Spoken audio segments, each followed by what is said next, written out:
enough has now been leaked into the natural biosphere, if you will, and this is beyond stopping. The question is, what is going to happen here? Are these GMO plants, are they going to take over these crops, or what is going to happen there, do you think, Jeffrey? Well, in reality, we've never had a technology to fully clean up the contaminated gene pool. So the very first crop that was introduced into the environment, even the field trial, could have permanently altered our ecosystem, whose effects can outlast global warming and nuclear waste. And the corn is contaminated, the indigenous corn varieties of Mexico.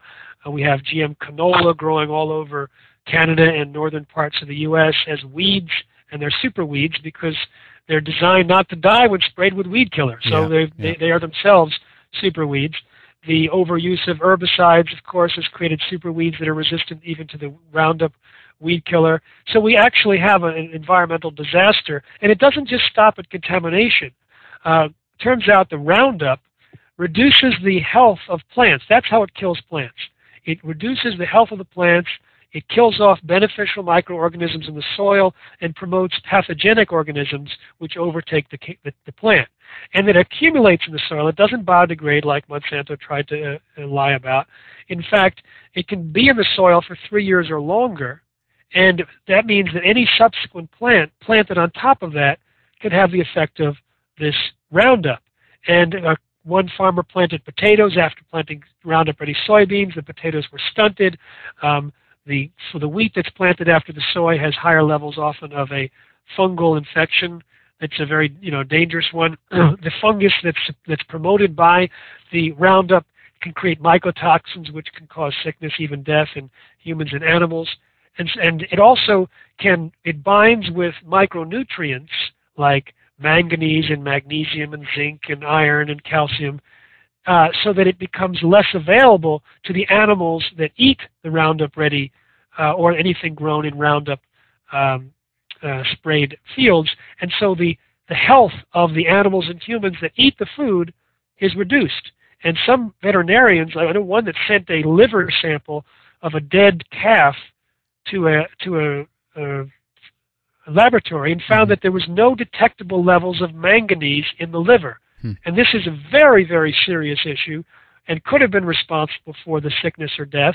And I talked to someone that said there's a dramatic decrease in manganese in soybeans all over his state in Mississippi.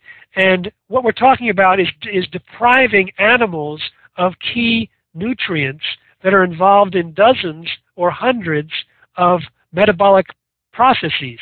And so we're creating really sick animals who are eating largely genetically modified diets. So the environmental catastrophe that's happening is really unprecedented. And now talking about contamination, should we talk about the GE salmon now? Because that contamination is so clear and visceral. Absolutely. I think that's a great idea. Let's get into it. And so this is primarily an issue over in the States right now that have been surfacing. Is that right? Yes. You see, the FDA wants to fast-track the approval of genetically engineered salmon.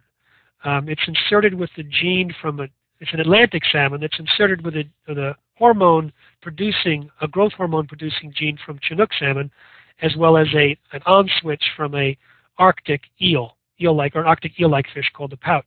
And what this means is that normally salmon's growth hormones are not produced in the wintertime, but in this case, they're produced year-round in high concentrations. So the fish grow as much as 5 times faster. They ultimately reach market size in about half the time, about 18 months instead of 3 years.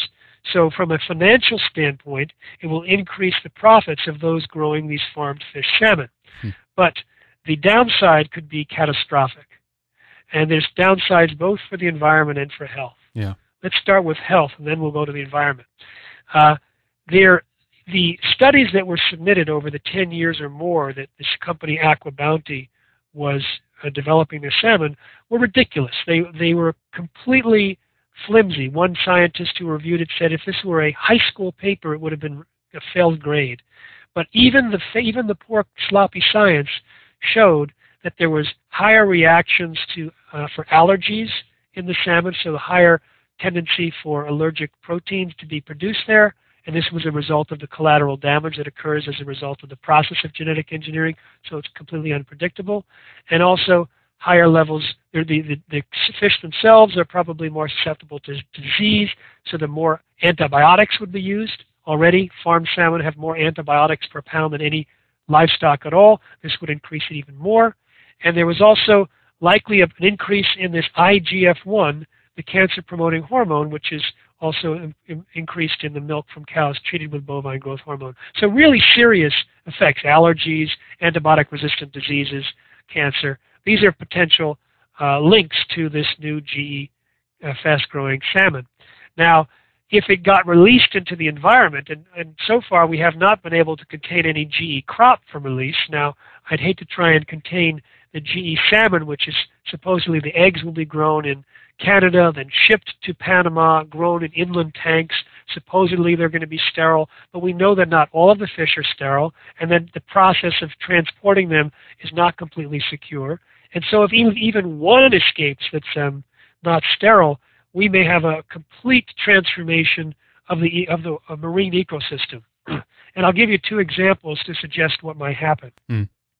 There was a computer model that was done in Purdue University where they looked at a fast-growing fish, and it wasn't a salmon, and the fish, because it grew faster, had a greater attraction to the opposite sex in terms of mating, and so there was a survival advantage for that, a reproductive advantage. But there was also a slight reproductive disadvantage in that the survival rate of the GM in the wild was less. So they put in the computer model, based on these findings, 60 GM fish into a population of 60,000 and ran the computer model, and was shocked to find that after 40 fish generations, there were no more fish, complete extinction. Now, with actual fish, not a computer model, it gets even worse. The Canadian scientists created their own version of the GM salmon, and when they tested the salmon in tanks with other frankenfish or with natural salmon co-partners, and they put sufficient food in the tanks, there was no problem. But when the amount of food was reduced, these voracious, always hungry, fast-expanding animals freaked. The frankenfish freaked. They started attacking and killing and eating the other fish, and there was a complete extinction of the population in certain tanks, or crashes of the population in others.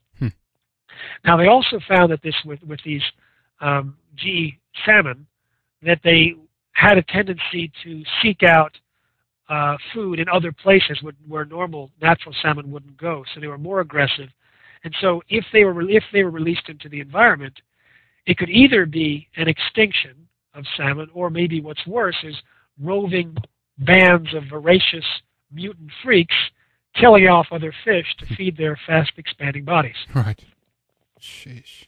That's just incredible, and this is unfolding now then as we speak, and again, obviously again here we understand that it's all about yield. You know, they want to produce more and quicker and faster and make more money on all this as well. And at the end of the day, this is up to people if they want to, you know, choose this or choose the other kind, obviously. And again, we have this idea that we can choose not to eat these kinds of products. We can eat organic meat and vegetables, and there are certain things, you know, that we can do, not to choose products that contain GMOs and things like that. But in terms of the contamination that you mentioned before, briefly here, Jeffrey, is there anything that you think that can be done about that at the end of the day?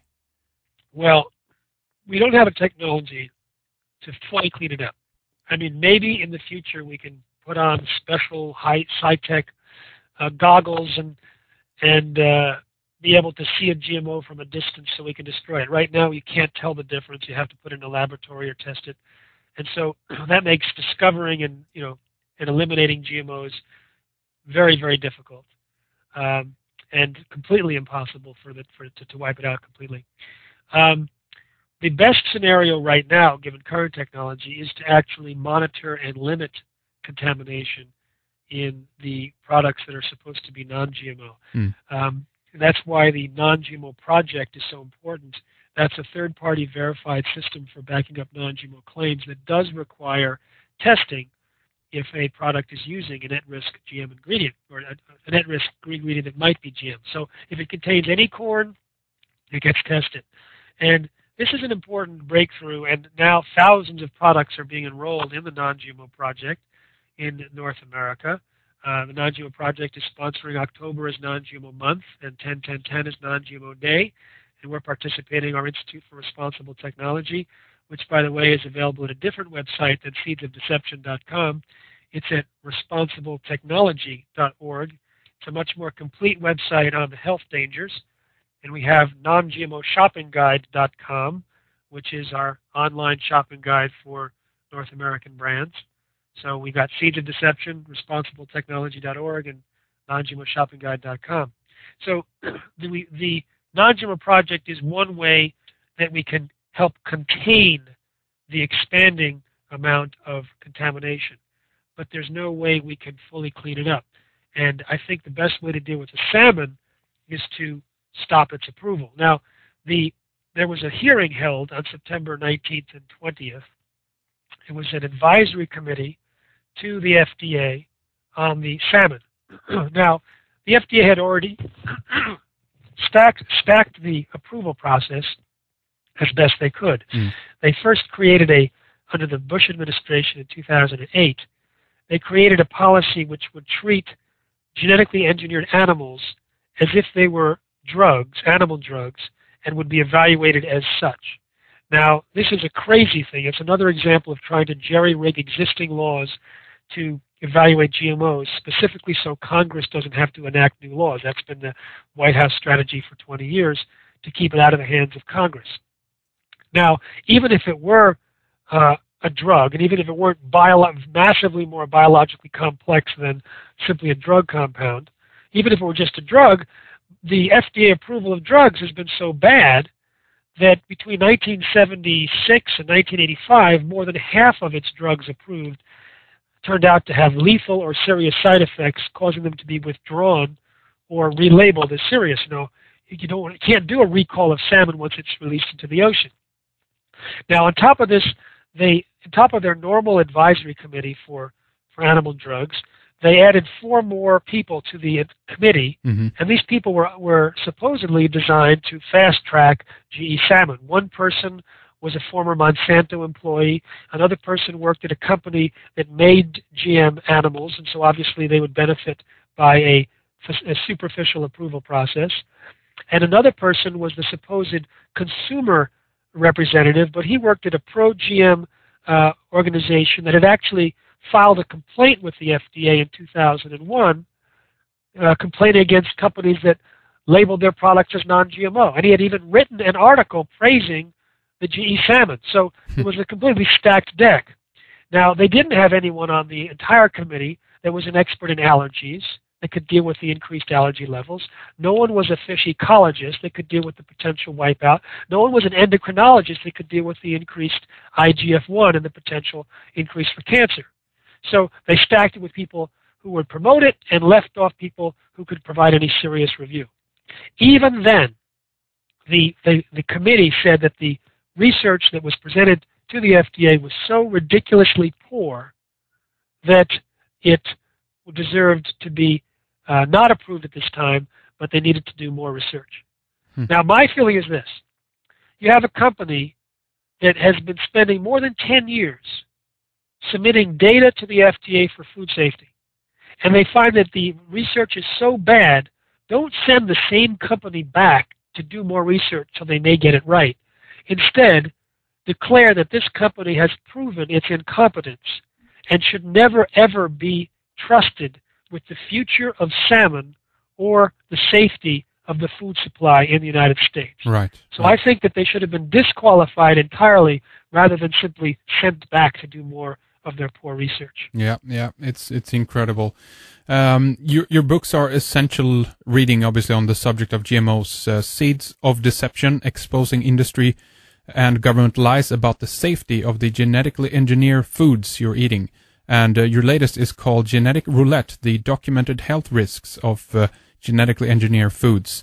And again, I want to mention the websites here, Jeffrey, seedsofdeception.com. And then there is the Institute for Responsible Technology as well that you mentioned, which people can find at